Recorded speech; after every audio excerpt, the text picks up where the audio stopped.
Vitor Contino oferece o programa Consciência e Transformação.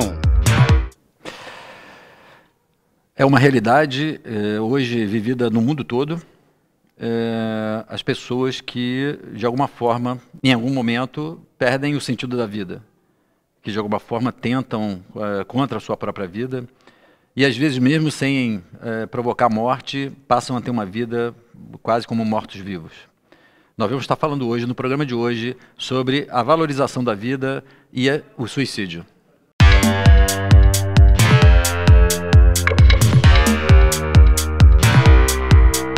Bom, olá a todos que nos assistem agora no nosso programa Consciência e Transformação de hoje. É uma alegria muito grande estar com vocês mais uma vez. Nesse programa nosso, toda sexta-feira, às 11 horas, de 11 ao meio-dia, um programa ao vivo, onde sempre a gente se propõe um tema e a responder às questões que vocês trazem sobre esse tema. E nesse programa ao vivo, ele é feito e é construído com a participação de todos que estão nos assistindo e que têm interesse nesses temas que nós falamos sobre o comportamento humano, sobre a psicologia, sobre a questão da espiritualidade, a dimensão espiritual, enfim.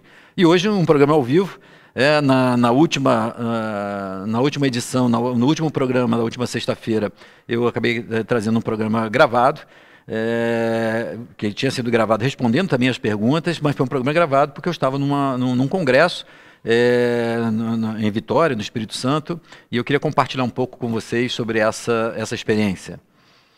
Nós tivemos durante 4 dias num congresso onde eu pude dar um curso, workshops e palestras, um curso de terapia regressiva, de terapia de vida passada, que é um congresso nacional que reúne então profissionais de todo o Brasil, onde a gente pôde então trazer e levar o método, compartilhar com aquelas pessoas, fazer demonstrações das técnicas que a gente vem usando, e foi uma experiência muito enriquecedora, que foi muito proveitosa, perceber as pessoas interagindo e enfim, podendo desfrutar também assistindo os nossos métodos. Então, esse é o motivo de a gente não ter estado no programa ao vivo, no último programa, mas que você pode ver no programa gravado, ainda está, como todos os outros anteriores, gravados no canal tanto da TV Nova Luz, como no canal do YouTube Milton Menezes, onde você tem todos os programas anteriores gravados, podendo então assistir os temas, rever, indicar para os amigos, aumentando essa rede de relacionamentos, essa rede de contato, de reflexão sobre esses temas que nós temos abordado no nosso programa Consciência e Transformação. E hoje nós resolvemos abordar esse tema relativo à questão da valorização da vida, a prevenção da vida e a questão da prevenção do suicídio. Primeiro, porque é um tema que sistematicamente as pessoas me solicitam, me pedem para falar. Naquela enquete que nós fizemos algumas semanas atrás, muitas pessoas pediram para falar sobre temas relacionados à morte. O medo da morte, o suicídio, a questão que hoje também é muito comum, a gente provavelmente vai ter que usar um programa específico para isso, uma tendência hoje que nós temos de uma automutilação, jovens que têm se imposto automutilações, provocando sofrimentos, alguns com tentativas de suicídios, esses jogos que levam muitas vezes a desfechos bem trágicos, ou com propostas bem desorganizadas nesse sentido em relação à vida, ao sofrimento, enfim, porque são temas que nós hoje convivemos, não só no Brasil, isso não é um tema no Brasil, isso é um tema mundial, e que, em particular, nesse mês de setembro, setembro de 2017 que nós estamos, está se promovendo uma grande campanha chamada Setembro Amarelo, ou seja, numa concentração de esforços sobre reflexão, sobre a prevenção e principalmente sobre a discussão da questão e das questões que envolvem as tentativas de suicídio, os motivos e causas de dos suicídios e principalmente as formas de nós lidarmos com essa patologia, com esse tipo de problema, que é hoje um problema quase de saúde coletiva, porque um número significativo de pessoas que atentam e outras que de fato acabam provocando da sua própria morte. Agora, como eu falei, não é um problema nacional, não é um problema só do Brasil, mas é um problema mundial. E nós vamos ter, então, a oportunidade de conversar com vocês, né, aqueles que estão já começando a acessar o nosso programa ao vivo, aqueles que estão começando a trazer as suas perguntas, para que a gente possa falar um pouco sobre essas causas, trazer na nossa experiência de todos esses anos, atendendo muitas pessoas, muitas delas que, mesmo não tendo provocado, tentado suicídio, atentado contra a própria vida, às vezes fazem isso de uma forma indireta, né? Ou seja, provocando um tipo de autodestruição sistemática com comportamentos autodestrutivos, desenvolvendo comportamentos mais perigosos, ou às vezes com uma negligência em relação aos cuidados pessoais, físicos, de saúde, de aparência, e que são formas indiretas de suicídio. Mas também aqueles que efetivamente pensam, tem o que nós chamamos tecnicamente de uma ideação suicida. Ou seja, pessoas que, de alguma forma, em algum momento da vida, ou às vezes mais sistematicamente, pensam como uma saída, como uma solução para os problemas, como uma saída para a vida, provocar a própria morte, né? Ou sair da vida a partir dessa interrupção do ciclo da vida. Então, é muito comum e frequente nós termos pessoas que, mesmo não chegando a efetivamente tentar exterminar a própria vida, cometer o suicídio, são pessoas que às vezes pensam nisso, que ficam então com esse tipo de carga mental sobre a forma de poder resolver e eliminar o problema pela via do suicídio. E isso é uma coisa importante porque, eventualmente, ou assim, de um modo geral, a maioria de nós, em algum momento, pode chegar a pensar sobre a questão da lógica, do sentido da vida, ou sobre a nossa sensação de impotência ou de falta de recursos, ou até falta de condição de suportar uma dificuldade, um problema. Mas, e muitas vezes, nessas situações extremas, algumas dessas pessoas desenvolvem um tal desespero dessa incapacidade ou da sua intolerância, da sua sensação de não conseguir suportar aquela dificuldade, que nesse momento de desespero podem pensar no suicídio como uma saída para esses problemas. Então nós temos muitas vezes as pessoas que pensam nisso e de repente elas conseguem superar o problema, encontram um recurso, conseguem encontrar forças para poder enfrentar, e aquela ideia ou aquele tipo de pensamento ele fica perdido no tempo, naquele momento, e não vai de repente nunca mais pensar nisso. Só que os estudos demonstram que, normalmente, as pessoas que pensam em tentativa de suicídio, que começam a fazer isso sistematicamente, têm uma maior probabilidade de fato, efetivarem essa tentativa. E o mais importante é que, a despeito do que muitas pessoas pensam, normalmente esse tipo de processo da tentativa de suicídio, ela não é movida por aquele momento extremo do desespero, onde a pessoa vai então num momento de um impulso extremo, vai atentar contra a própria vida, como se fosse o limite quase que da sanidade mental, no nível auge da perturbação mental, e provocar o suicídio. Algumas pesquisas têm mostrado que a boa parte, a maioria inclusive dos casos de suicídio, ele é produzido, ele é alimentado, ele é construído ao longo de muito tempo, onde há uma construção dessa amargura, dessa perda do sentido da vida, das dificuldades em lidar com os problemas, ou seja, um processo de construção mental até que culmina, então, inclusive às vezes com um tipo de planejamento de como será feito, como será executado.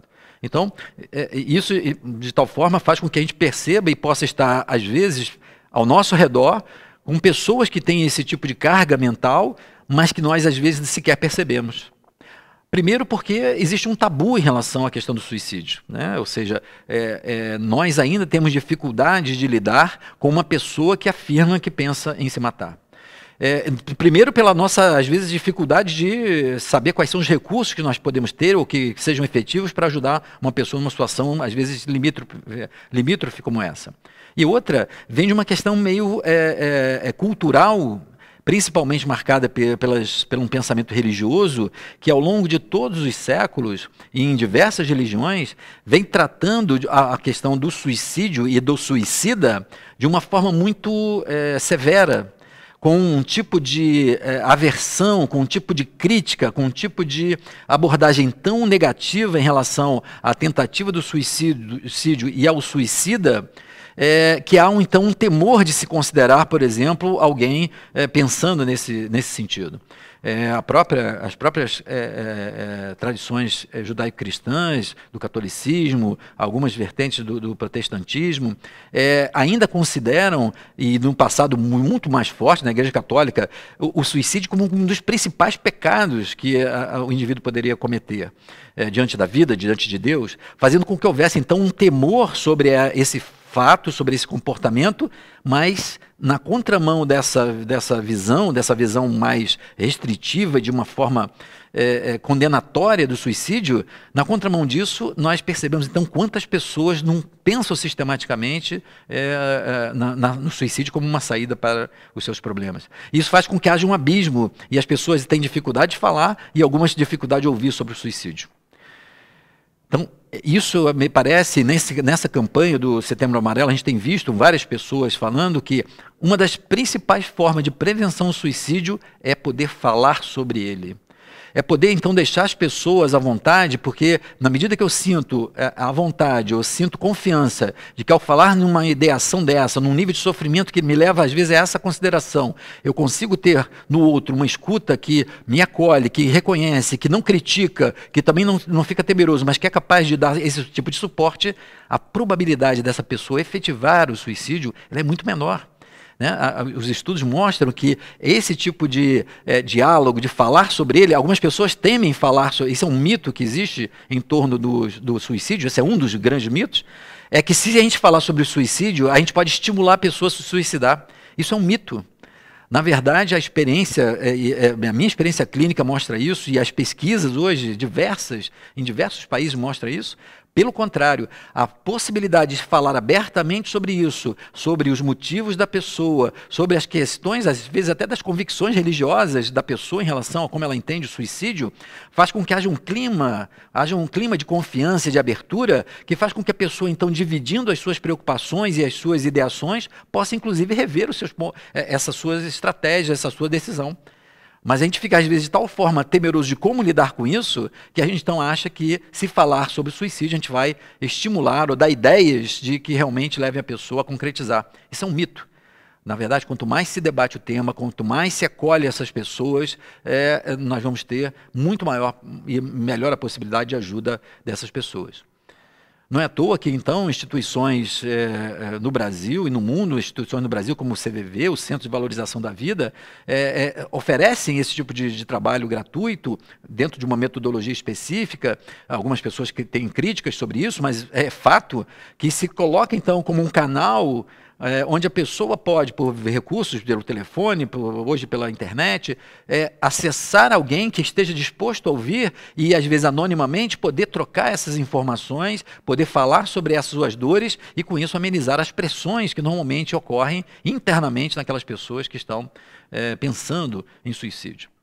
Então, assim, essa questão de falar sobre o suicídio, como nós estamos falando aqui, é basicamente de poder levar a pessoa a pensar o que de alguma forma faz com que ela sinta que a vida, perdendo sentido, tenha na morte a sua solução.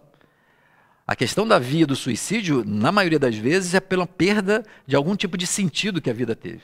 É interessante falar sobre isso aqui, eu comentei no início sobre esse congresso, porque uma das demonstrações que eu fiz para os profissionais de um método que eu utilizo para situações como essa, o método chama resgate do sentido da vida. Ou seja, um tipo de técnica, um tipo de recurso, de vivência que eu venho aplicando há muitos anos, exatamente para ajudar e atender pessoas que vêm com esse tipo de demanda.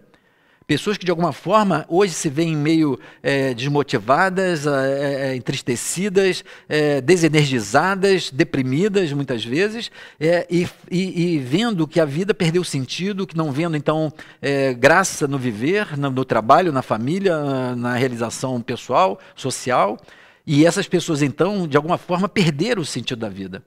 Então, esse tipo de método que chama resgate do sentido da vida é porque se essa pessoa, qualquer um daqueles que estão nos assistindo, que vão nos assistir, que de algum momento parece pensar na saída da vida porque a vida perdeu o sentido, é porque em algum momento da sua existência alguma coisa se quebrou, alguma coisa se desfez em que a gente colocava o sentido da nossa vida e que então, tendo aquilo se quebrado e a gente se desconectado daquilo, a gente passa então a achar que a vida não tem mais sentido.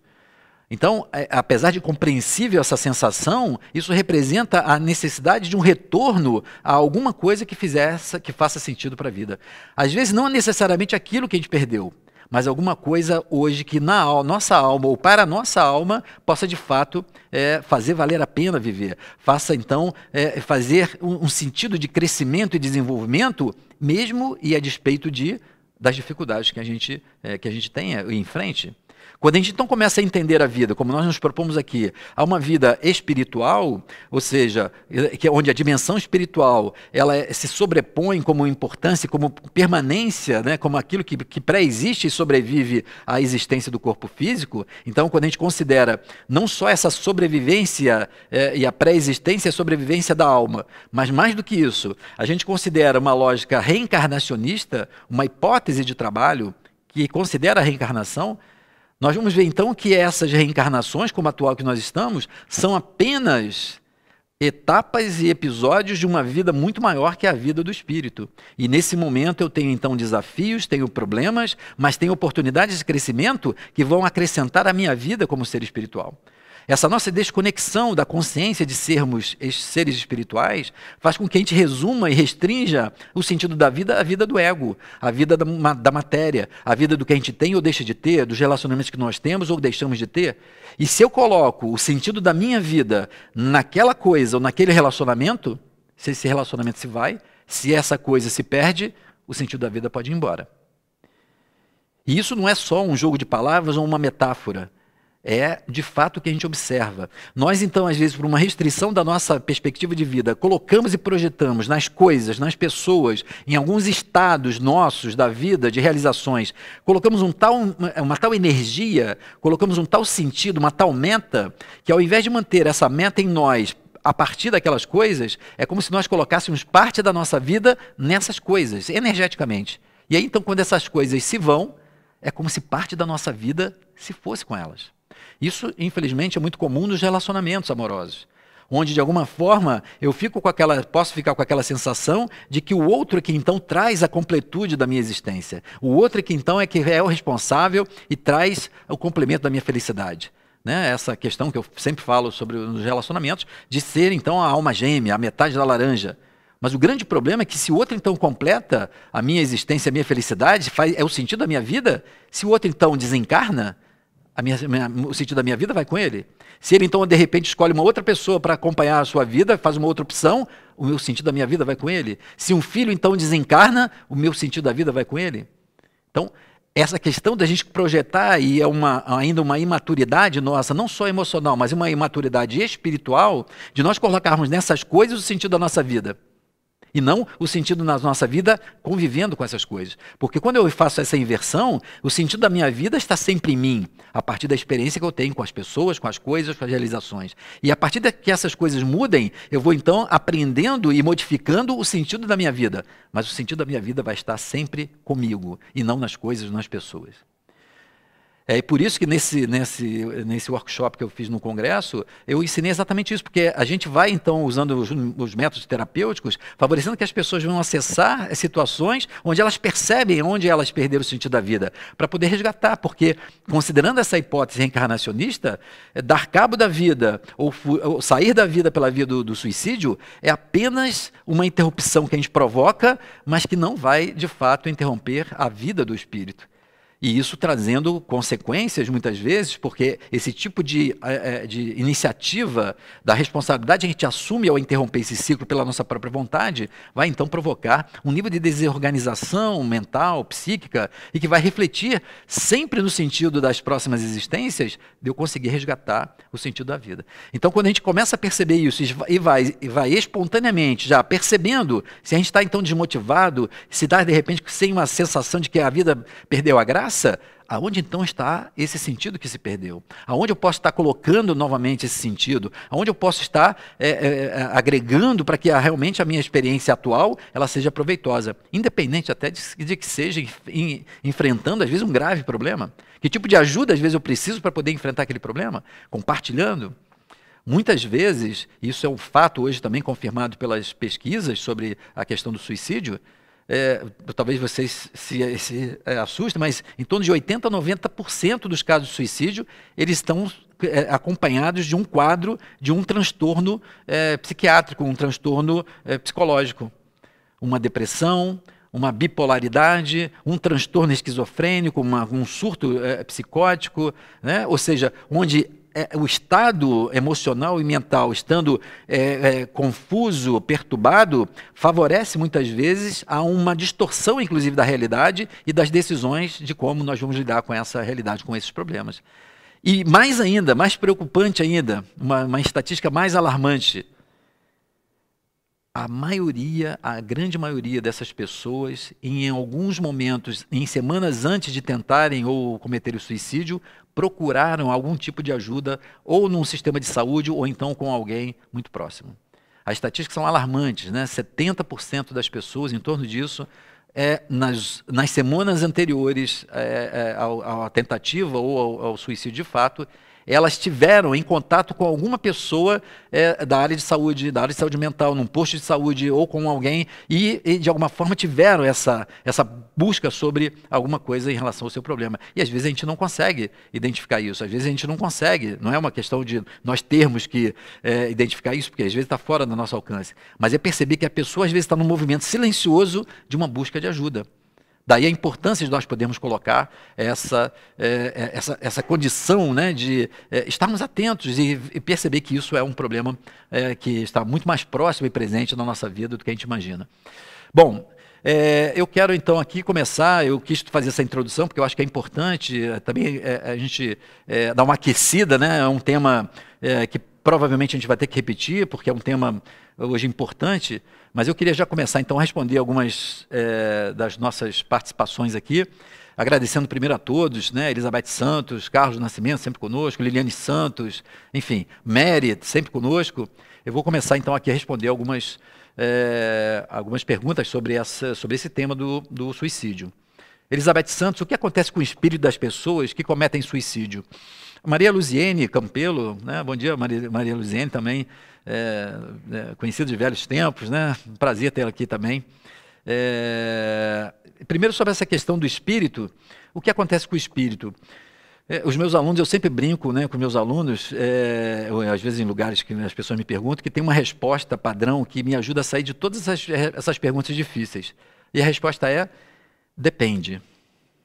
Depende. O que acontece com o espírito com o suicídio? Depende muito, porque as pessoas às vezes, e no meio espírita não é diferente do meio religioso, católico, assim, não é diferente nesse sentido, nós temos então hoje toda uma coisa, pela revelação dos espíritos, por várias obras psicografadas, das graves consequências que trazem para a vida do indivíduo a tentativa de suicídio. E isso é verdade. Mas eu me pergunto, não será o mesmo tipo de desequilíbrio quando eu também provoco e tiro a vida de uma outra pessoa? Quer dizer, a questão ela é similar porque é quando eu atribuo um poder de eliminar a vida, seja minha ou de outro, a despeito do ciclo da vida estar se seguindo. E aí é claro que dependendo, tem vários fatores que influenciam esse estado do espírito, que acontece com ele com o suicídio, que depende de vários fatores. Então, por exemplo, uma pessoa que está movida num momento extremo de perturbação mental e espiritual, por exemplo, é muito mais fácil que ela, naquele momento de desespero, ela vá num impulso e cometa um suicídio. E isso, é claro, tem uma característica, um impacto, porque também é movida por uma perturbação. Diferente, por exemplo, daquela pessoa que, por exemplo, tendo reflexões sobre a vida, tendo então, por exemplo, outros tipos de valores já mais espirituais, já refletindo sobre a importância da vida, vai amadurecendo lentamente e aí acaba então provocando um suicídio. Então é claro que essa consciência dessa pessoa faz e tende a fazer com que esse ato traga um nível de desorganização psíquica, às vezes até mais forte do que aquela pessoa que fez por um movimento de um transtorno mais acentuado.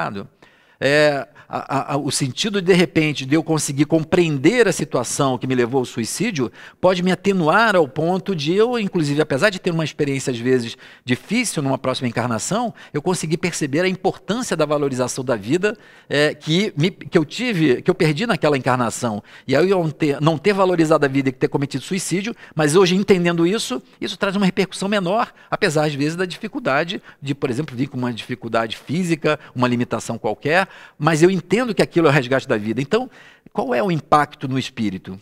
É muito relativo, mas o fato é que quando eu determino a quebra desse ciclo da vida e me deixo e faço com que os problemas, as minhas impressões, a minha desesperança, ela seja muito maior do que o sentido da vida, eu estou comprometendo essa lógica e esse sistema psíquico, trazendo um elemento desagregador. E isso vai ter repercussões na minha organização emocional, espiritual, às vezes física, numa próxima encarnação. Agora, o efeito disso é diferente para cada um de nós. É semelhante àquele quando a gente então tira a vida de alguém, a gente também está quebrando e provocando desequilíbrio no sistema divino, no sistema da vida, porque eu estou determinando a morte de alguém, estou trazendo para mim a interrupção, o poder de interromper a vida de alguém.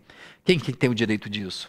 Mas, na verdade, nós ainda temos essa ignorância espiritual. Então, é preciso compreender também que as pessoas também buscam, às vezes, por essa distorção ainda, de realmente entender o sentido da vida, essas vias. Na verdade, a questão do suicídio, ela passa, e a prevenção dele passa exatamente por essa questão. Qual é o sentido da nossa vida, né? Como, então, a gente pode estar ajudando as pessoas nesse sentido? E é isso a pergunta da Luziene. Dr. Milton, bom dia. O que podemos fazer para ajudar um familiar que tem comportamento suicida? Luziene, você sabe bem da minha resposta, da minha posição sobre isso, o quanto é difícil nós, como familiares, percebendo um membro da nossa família, um ente querido, que tem uma ideação suicida, que tem um pensamento suicida, às vezes não necessariamente de exterminar ou de acabar com a própria vida, mas tem um comportamento de um suicídio indireto, que eu acho que ainda talvez seja pior ainda. Um comportamento, por exemplo, de autodestruição, ligado às drogas, ligado, por exemplo, a um comportamento autodestrutivo, a um desleixo com a saúde, que no fundo é quase que uma negação e de desvalorização da vida, mesmo que não efetive o rompimento dela. As situações como essa são difíceis porque nós, como familiares, estamos ali diante da possibilidade de ajudar, mas também esbarrando na nossa limitação, porque a gente não tem como fazer pela pessoa. A gente pode, então, orientar, levar na terapia, levar no centro espírita ou na igreja que a gente frequenta, como forma de suporte espiritual, emocional, levar no psiquiatra, porque muitas vezes é necessário, mas, na verdade, a iniciativa, a vontade, a decisão daquela pessoa, nós não temos essa ascendência. Então, o que nós podemos fazer é, compreendendo isso, poder também, não só primeiro reconhecer a nossa limitação, para podermos saber exatamente até onde pode ir, porque senão a gente sofre junto com a pessoa. Mas sabendo disso, poder identificar qual é a necessidade dela. É o quê? É de suporte, é de amor, E mesmo quando é a questão do amor, nós às vezes temos que ter o amor exigente. O que eu chamo de amor exigente? É, às vezes, uma estratégia onde, por amor, nós temos que colocar limite, porque é isso que vai ajudar, de repente, aquela pessoa, né? Fazendo, por exemplo, não favorecendo que ela tenha facilidades que possam favorecer essa autodestruição, no caso, por exemplo, de drogas, de facilidades, às vezes, financeiras. Então, é poder, entendendo que nós, sendo espíritos, também recebemos espíritos para nosso convívio, com os quais nós estamos crescendo, é poder, com essa visão, dar suporte espiritual, emocional, e às vezes, inclusive, com limites, não necessariamente tentando agradar. Esses são os grandes desafios que nós temos, porque não existe uma receita de bolo, mas é a gente poder perceber que, como espíritos, nós estamos colocados ali também para um grande processo de aprendizado. Muitas vezes porque participamos, às vezes, dessa falência dessa pessoa numa existência anterior. Então essa pessoa também está sendo colocada para nós com as dificuldades, porque de alguma forma a vida nos reencontra para que a gente possa então retomar, refazer algum tipo de relação falida do passado. E a grande oportunidade de refazer isso. Agora, a decisão está sempre na mão da pessoa. Então a gente pode fazer tudo por ela, mas eu costumo dizer que quando ela vai estar decidindo, ela vai estar sozinha. Ela vai estar sozinha para decidir. Mas dependendo do tipo de suporte que nós damos, naquele momento da decisão, ela pode pensar e refletir sobre outros sentidos da vida. E aí a chance dela, de repente, evitar uma trajetória como essa. E às vezes a gente vai sempre, ao longo de muito tempo, convivendo com essa sombra. Porque a pessoa, às vezes, traz um espírito que, às vezes, traz isso com uma forma muito forte, vai levar, às vezes, ao longo de toda a vida, essa impressão de que, de repente, a saída pelo suicídio seja o mais indicado. Bom, nós temos várias participações aqui.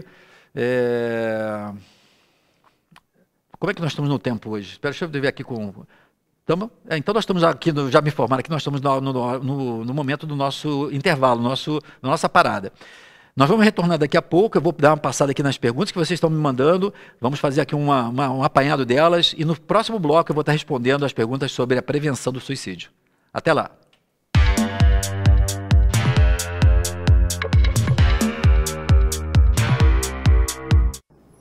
Há 18 anos, o Clube de Arte vem mantendo atividades de divulgação do Espiritismo na TV, na rádio e na internet. Há 4 anos surgiu a Web TV Nova Luz, com 8 horas de programação diária transmitida pelo YouTube. Programas ao vivo com interatividade pelo WhatsApp e participações internacionais via Skype, musicais, entrevistas, documentários, programas dedicados aos jovens e muito mais. Hoje nós temos todos os custos que uma Web TV precisa para funcionar. Eu convido você a se tornar um parceiro da TV Nova Luz. Juntos, vamos ampliar a programação, criar aplicativos interativos, melhorar a qualidade das transmissões dos programas, manter os custos da TV e, por fim, ajudar a amparar a obra social Casa de Maria Clara, que funciona aqui no Grupo Espírita Eurípides Barçanufo, o Recanto da Prece, no Recreio dos Bandeirantes, no Rio de Janeiro. Entre no site tvnovaluz.com e clique no botão Seja um Parceiro. Cadastre seus dados e faça sua adesão por um valor fixo de R$ 15 por mês. E olha, nós estamos preparando uma série de benefícios que iremos divulgar em breve, porque nós queremos que os parceiros participem da TV em programas especiais, ganhem e-books, além de descontos exclusivos na loja Clube de Arte. Eu conto com você nessa parceria. Um beijo no seu coração, muita paz e muita luz.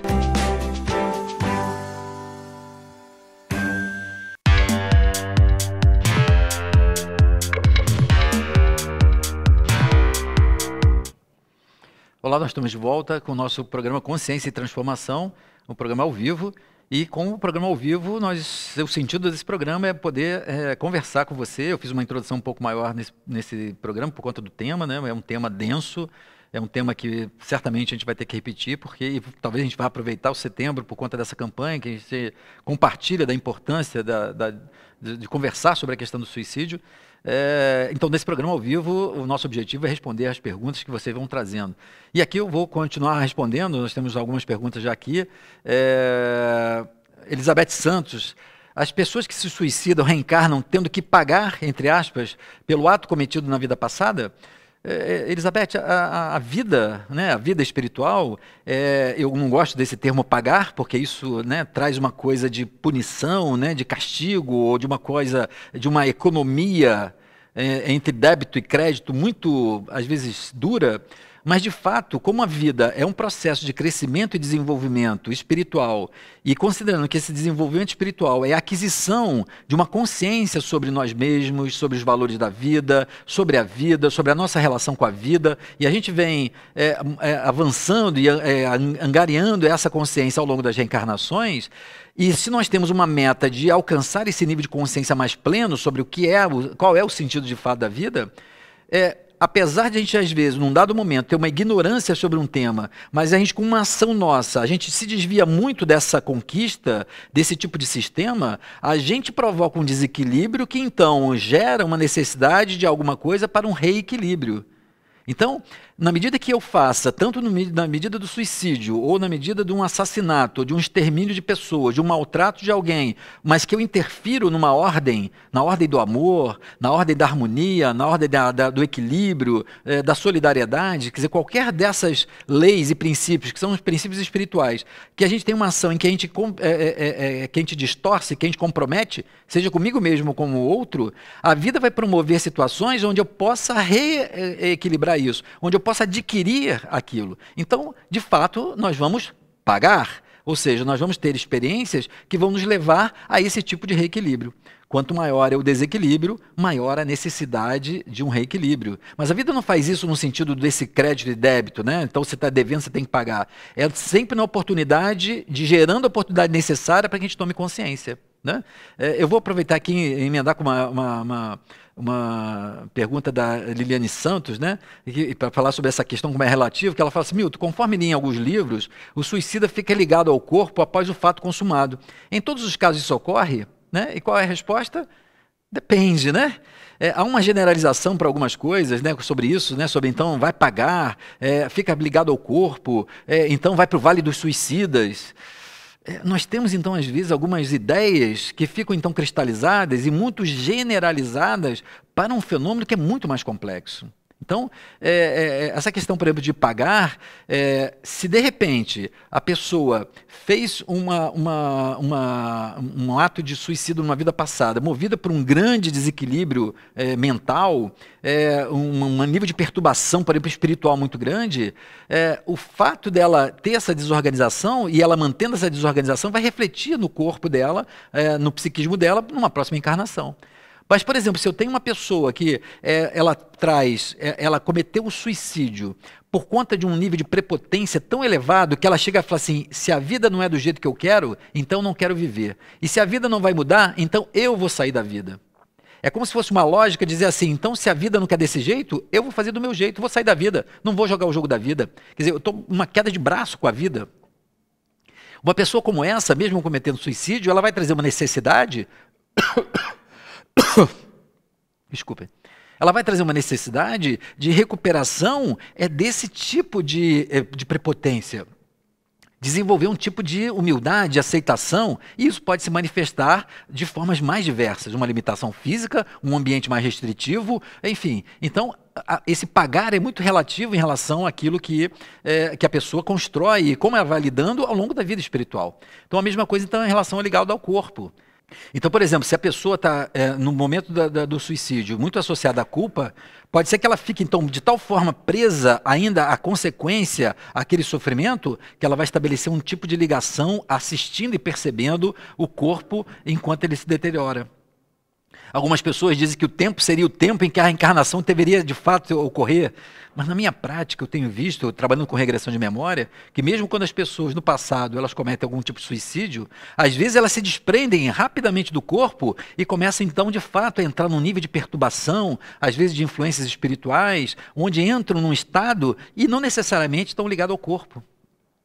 Às vezes, justamente, nem se deram conta de que se mataram, né? Eu fiz uma regressão há pouco tempo em que o sujeito comete um suicídio no passado, numa vida passada, e ele então começa a, dali, ferido, continua buscando ajuda e tal. E eu achei estranho naquela regressão, porque ele continuava então procurando ajuda, mas as pessoas não encontravam, ele ferido e doendo e sofrendo. E como aquilo se repetia de uma forma muito fixa, eu comecei a desconfiar que ele já tinha desencarnado e ele não tinha se dado conta. Então eu peço para ele na regressão para voltar o momento em que ele então se fere.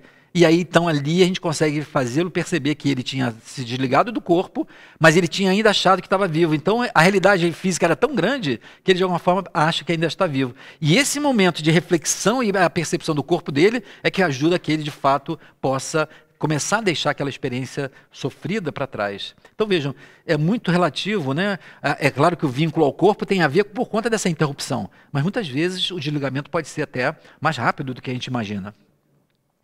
Bom, obrigado.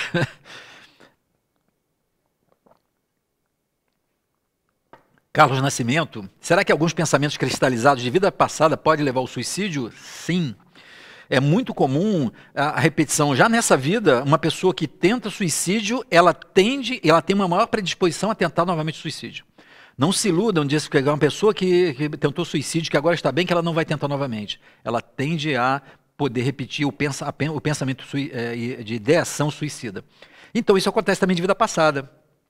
Um pensamento cristalizado, por exemplo, de que não adianta, que nada vai dar certo, que no final vai dar tudo errado, que no final eu vou sofrer, ou então que quando eu saio do problema, parece que a melhor solução é sair da vida. Esse tipo de pensamento pode ter um tal nível de cristalização que nessa vida ele se apresenta como uma saída. Às vezes um grande conflito, porque tem um pensamento suicida, mas, por exemplo, eu sou uma pessoa religiosa. Então eu penso no suicídio, mas a minha religião não permite que eu me suicida. Quer dizer, porque esse pensamento está normalmente falando de uma cristalização de um pensamento do passado. Então, sim, muitas vezes acontece esse tipo de pensamento, né, que se mantém de uma situação de vida passada. A Mary, bom dia, família da Consciência e Transformação. Viramos uma família, né, Mary? Bem-vinda, então, todos à família. Trabalho com crianças e adolescentes há muitos anos e sinto que a cada dia mais eles não sonham e muitos não veem sentido nas suas vidas. Mary, essa é uma constatação que muitos profissionais da nossa área, a área de saúde mental, da pedagogia, ou, enfim, da educação, percebem. Cada vez mais as pessoas e as crianças, desde tenra idade, demonstrando essa sensação de perda do sentido da vida. Eu tenho refletido muito sobre isso porque tenho ajudado pessoas, principalmente mais adultos, né? Eu acabo atendendo poucas crianças e adolescentes por uma questão de encaminhamento de carreira, na verdade, apesar de a gente ter desenvolvido métodos para trabalhar com crianças e adolescentes, mas o que a gente tem percebido parece ser um reflexo de uma crise espiritual.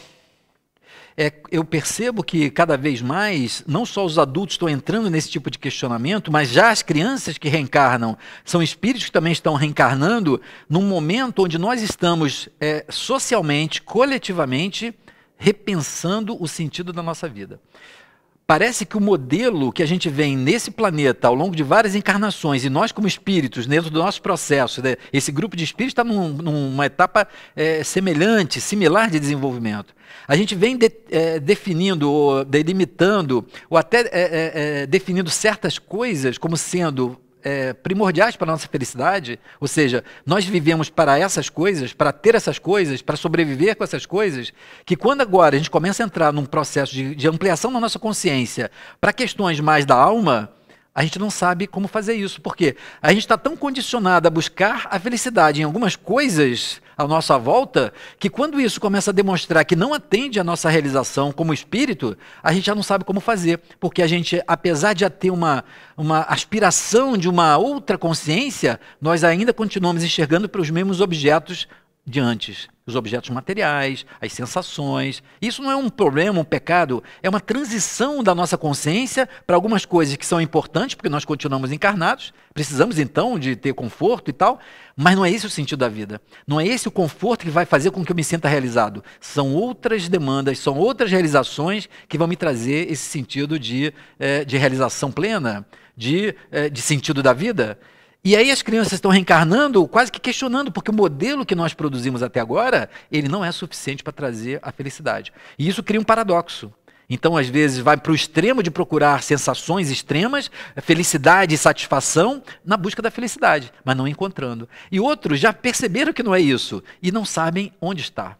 A grande questão é, o que realmente agora pode fazer sentido para essas crianças, para esses jovens? Nós estamos sendo obrigados a rever o nosso padrão de sistema e o nosso sistema de crenças e valores. Valores aqui não em termos de princípios, mas o que realmente é importante? O que realmente me atende na família, nas minhas sensações? Isso é um grande processo coletivo que todos nós estamos passando. E aí as crianças que estão reencarnando, elas já estão trazendo naturalmente essa demanda, uma demanda de mudança. E uma mudança que começa, uma mudança na forma como nós educamos nossos filhos, como nós educamos formalmente nas escolas, como nós orientamos dentro dos ambientes religiosos, com que tipo de homem, com que tipo de visão de homem nós estamos trabalhando. O homem, então, hoje realizado, e a nossa criança hoje de 5 anos, vai ser daqui a 30 anos um adulto de 35 anos que se realiza com o quê? Tendo dinheiro, tendo uma posição, contribuindo para o meio ambiente, contribuindo socialmente, tendo uma...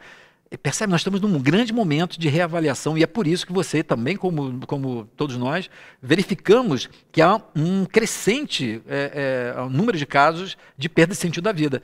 A questão da perda do sentido da vida, apesar de nesse momento ser amargurada e ser muito preocupante, ela representa um grande processo de transformação, que a gente tem que estar atento para poder estimular e levar as pessoas a questionar. Aonde está o sentido da sua vida para você estar assim? Aonde você vai colocar agora o sentido da sua vida para poder passar disso? Porque se você está vivo, né, qual é o propósito? E ao fazer essa pergunta, ele te leva para um movimento de renovação. Nem sempre muito fácil, mas fundamental para o nosso processo de crescimento espiritual. Todos nós passamos por isso. Mas obrigado pela sua participação, Mary. Maria das Graças de Mendes, do Rio de Janeiro, aqui no interior do Rio. Obrigado por estar conosco aqui, né, no nosso programa. Elizabeth Santos. Quando uma pessoa tem uma doença e não faz o tratamento adequado, pode ser considerado um suicida em potencial? Elizabeth, desculpe, depende, né? Por quê?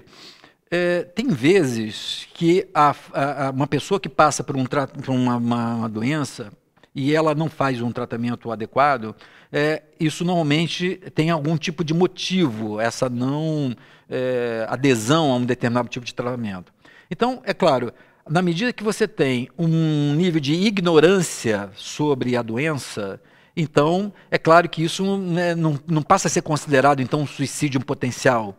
A pessoa tem uma dificuldade, ela tem um problema de saúde, ela tem um câncer difícil, ou ela tem uma doença que o médico que ela procurou não sabe, diz para ela que é isso, ela toma esse cuidado, ela toma um remédio, e ela, de repente, então, não cuida adequadamente da sua saúde. Então, ela tem um nível de ignorância, por exemplo, sobre a gravidade daquilo, não procura a ajuda adequada, fica, de repente, numa sensação meio que de estar perdida, e é claro que isso tem um efeito na questão da morte, da responsabilidade sobre a própria morte, relativizado, diminuído. O maior problema é quando nós temos, então, dinâmicas psicológicas que aí sim determinam quase que uma escolha do indivíduo em relação a isso. E aí eu poderia citar alguns para vocês, porque durante todo esse meu percurso profissional, eu sempre estudei muito a tanatologia. Tanatologia é a ciência que estuda a morte, o morrer, os processos da morte, enfim, a dinâmica psíquica em relação à morte. E um dos processos que nós observamos muito fortemente nas questões relativas à morte, ao suicídio e ao morrer, é o processo de negação. Negação, psicologicamente, é quando eu, então, por ter uma questão que seja muito difícil de eu abordar, de eu encarar, eu anulo aquela questão do meu psiquismo. Então, eu anular, eu nego aquela realidade. E ao negar aquela realidade, eu lido com a realidade que eu criei, sem aquela parte que me incomoda, o que vai me trazer um grande transtorno. Só que o processo da negação, ele tem essa distorção, né? Porque quanto mais eu nego, para não entrar em contato, achando que eu não tenho condição de entrar em contato com aquilo, eu favoreço que aquilo, de repente, aumente o seu efeito, né? Aumente a sua agressividade. Eu trabalhei muitos anos, 4 anos, com pacientes oncológicos, pacientes fora de possibilidades terapêuticas, mas principalmente oncológicos, com câncer. A gente via esse processo. Em algum momento, a pessoa nega. Eu vi pessoas que chegavam e falavam assim, esse exame aqui não é meu, ele foi trocado, o laboratório errou. Não é meu, vamos fazer de novo. E você sabe que a pessoa é dela, que, né, hoje os exames, essa possibilidade, apesar de possível, é muito remota. Você sabe que o exame da pessoa, fala assim, não, trocaram, vamos ter que refazer. Me pede outra, pediu ao médico, me dá outra prescrição para fazer novamente o exame.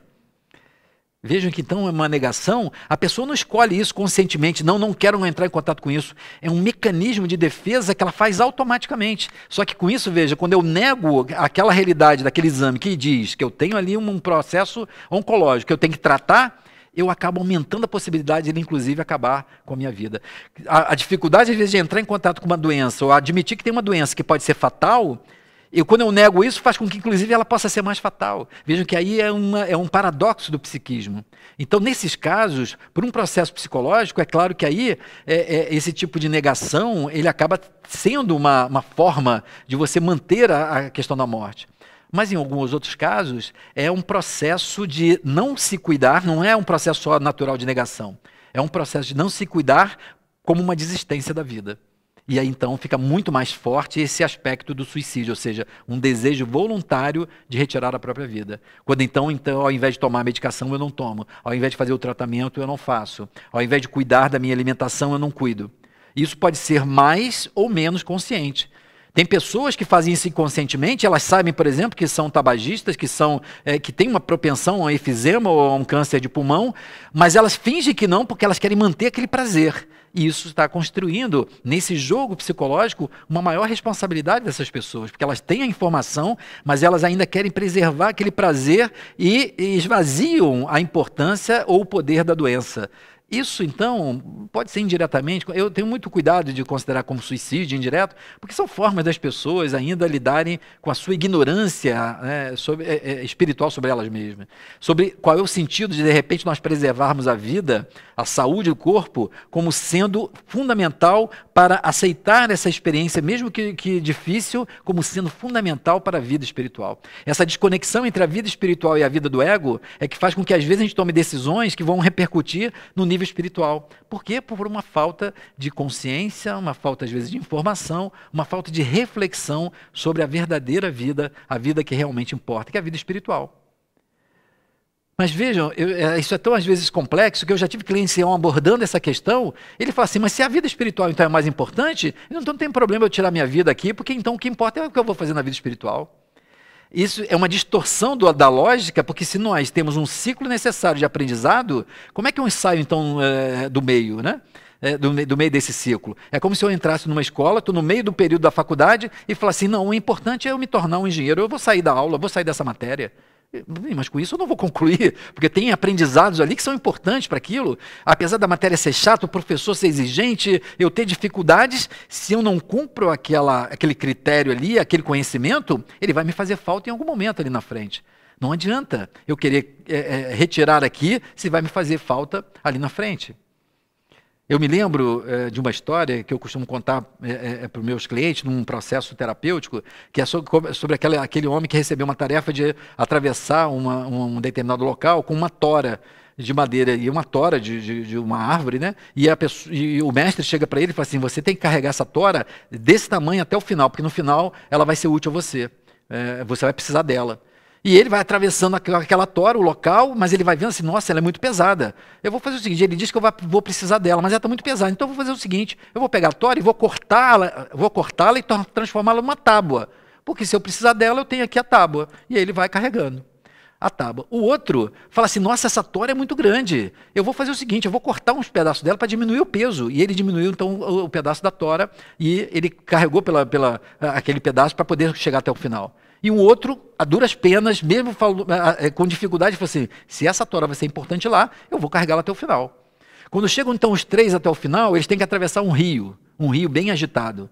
Aquele que cortou a tora e deixou pela metade, viu que na verdade ele não conseguiria atravessar o rio, por quê? Porque em algum momento ele cortou um pedaço. O outro falou assim, a minha tábua dá, mas aí como ele tinha cortado a tábua muito leve, ele então quando passou por cima, a tábua não aguentou o peso dele, ele caiu no rio. E somente aquele que carregou de fato a tora, apesar das dificuldades, percebeu que aquilo era importante porque ela era do tamanho e da resistência certa para que ele então pudesse atravessar e chegar do outro lado. O que nós estamos fazendo com a nossa tora? Né? O que nós estamos tentando reduzir como algo que, ao invés de aprender e poder buscar o aprendizado daquilo, estamos tentando eliminar ou reagir por conta desse esforço, desse sacrifício. Então, entender essa lógica das dificuldades da nossa vida favorece que a gente possa ter um outro olhar. E ao invés de, então, trazer aquele problema como um grande obstáculo, traduzir esse obstáculo como uma grande oportunidade de dar um salto, de poder agregar alguma coisa na nossa vida. Então, esse ponto me parece ser fundamental em quem, de alguma forma, lida com as dificuldades em relação ao pensamento de terminar com a sua própria vida, né? Vamos ver aqui outras perguntas, esclarecimentos importantes. Luziene, obrigado. Nós temos aqui hoje poucas participações, isso é interessante, né? O tema bastante controvertido. Enfim, Lara, bom dia, Lara. Jane Pinheiro, prazer estar com vocês aqui. Larissa, de São Paulo. Obrigado, Larissa, por estar conosco aqui. Eu queria, nesses minutos finais do nosso programa, falar sobre esse contraponto, porque muitas vezes, a gente falando sobre a prevenção do suicídio, a gente enfatiza muito a questão da morte, né, da causa, daquilo que leva as pessoas, e isso é importante, porque isso de fato é um grande elemento de auxílio àquelas pessoas que estão, por exemplo, considerando terminar com a sua própria vida. Mas eu gostaria de fazer esse contraponto, que é um dos objetivos do meu trabalho, quando eu trabalho com esse tipo de caso, que é o resgate do sentido da vida. Quando nós então começamos a perceber em nós, ou naquelas pessoas que nós convivemos, essa tendência a olhar para a vida e achar que algo se perdeu e que de repente não justifica, nós temos uma tarefa importante pela frente. Quando é conosco, nós sermos capazes de poder refletir e ver aonde de alguma forma eu tenho colocado o sentido da minha vida e que parece que de alguma forma a vida agora me coloca outros desafios e que eu não estou percebendo, porque a vida sempre coloca o recurso necessário para a nossa transformação. Mas a vida não pega a gente e coloca nisso. Muitas vezes ela nos dá sinais e indicações para que a gente possa fazer essa transição. E quando nós estamos diante das pessoas que à nossa volta, como a Luziane colocou, um familiar, ou às vezes um colega de trabalho, e que nós temos a possibilidade de falar sobre isso, ajudar a pessoa a perceber que, de alguma forma, o sentido da vida dela se perdeu, mas a vida dela continua. A vida dela, ao continuar, talvez não esteja revelando ainda o sentido da vida. E aí eu costumo dizer que nesses casos, talvez o sentido naquele momento, o sentido da vida daquela pessoa naquele momento, é descobrir o seu sentido. Porque não há uma vida sem sentido. Aquilo tudo, quando nós consideramos essa realidade espiritual, tudo que nós passamos na vida está a serviço do nosso aprendizado. Interromper isso, como eu falei na história anterior, é poder restringir a possibilidade desse aprendizado. Mas eu preciso então mudar na perspectiva e ver aquele obstáculo não como algo que seja tão avassalador que eu não vou ter condições, mas talvez algo que está me levando a abrir mão de alguma coisa, a rever alguma coisa na minha vida, a poder ver e resgatar um outro sentido da minha vida, né? Talvez numa vida um pouco mais simples, talvez uma vida um pouco mais serena, uma vida menos exigente, autoexigente, porque às vezes nós nos prendemos a tal nível de exigência, de rigor, do que a vida deve ser, do que eu esperava, do que tinha que ser, que então quando não é desse jeito, nós então achamos que não vai ser bom. Imaginamos que a gente sabe o que é idealmente o ideal, né? O que é ideal para a nossa felicidade. E aí, quando não ocorre daquela forma, nós nos sentimos frustrados, nos sentimos abatidos, e ao invés de então valorizar aquilo que de fato nós já temos para alcançar mais coisas que nós queremos, nós simplesmente desqualificamos tudo por conta do que nós ainda não temos. Essa perspectiva de não valorizar o que nós temos é que costuma ser um dos grandes elementos de olharmos e não vermos sentido da vida, porque fixamos o sentido naquilo que ainda não temos, naquilo que almejamos, naquilo que achamos difícil. Então, eu queria nesse final, e reforçando essa história que eu trouxe para vocês, da tora, né, da tora da vida, poder perceber e ajudá-los a refletir, que é o que eu tenho feito também comigo, de que, na verdade, quando nós nos alinhamos a um propósito de vida, ou a buscar e entender qual é o propósito que a vida me coloca, eu estou desenvolvendo nessa hora vários aspectos que são importantes. O primeiro, a aceitação de que, na verdade, a gente não sabe exatamente tudo que está à nossa volta e temos ainda um grande caminho a percorrer que, envolvido numa neblina, nos faz ter a confiança de que existe um caminho, mesmo que a gente não consiga enxergar exatamente qual é o destino final. Então, o desenvolvimento dessa aceitação, dessa compreensão, faz com que a gente possa, então, sair da nossa prepotência e de perceber que a vida está trazendo aquilo porque tem uma sabedoria de um aprendizado que o nosso ego talvez não seja capaz de perceber. E essa aceitação me faz olhar para a dificuldade de uma outra forma. A outra é aprender a olhar e valorizar os recursos que a gente já tem. Porque muitas vezes eu observo isso na minha experiência, que as pessoas têm os recursos do suporte familiar, de uma competência, de um tipo de habilidade, e elas não lançam mão disso, não se apoiam nisso, porque ficam presas apenas naquilo que elas julgam que precisavam ter, daquilo que elas julgam que seria importante para a felicidade. E aí então não conseguem enxergar essas oportunidades para crescer alternativas. A gente nunca sabe se o desafio da vida é a persistência para a gente colocar um foco e determinação para poder romper as dificuldades, ou se é um desafio de flexibilidade. Ao invés de buscar e insistir naquele projeto de felicidade, procurar outras coisas que sejam pequenas felicidades que podem nos mostrar um outro tipo de caminho. Às vezes, é uma prova de paciência, onde a gente tem que esperar, observar e perceber que a vida, num dado momento, também nos sinaliza aonde é que continua a nossa trajetória. Quando nós começamos a perceber isso, e não só em nós, mas nas pessoas, ajudamos as pessoas a fazer as perguntas certas, para elas poderem perceberem que mesmo que naquele momento a gente não consiga perceber, sentindo envolvido na neblina, existe um caminho, existe uma meta que a gente está perseguindo. E que naquele momento a necessidade de avançar, mesmo que cautelosamente na neblina, é a melhor saída do que simplesmente tentar sair do caminho. Porque às vezes quando a gente sai do caminho e olha, a gente vai ver que talvez faltasse tão pouco tempo, tão pouco espaço, tão pouco caminho para poder chegar no final, mas a gente, na nossa ilusão de conhecer e entender tudo, às vezes precipitamos e interrompemos essa nossa jornada. Eu queria deixar, então, meu voto de muita paz para todos, uma ótima semana.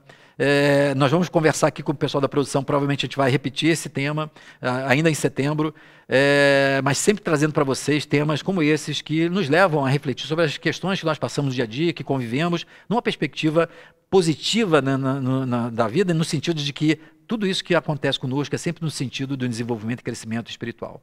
Então eu desejo a vocês muita paz e até o nosso próximo Consciência e Transformação.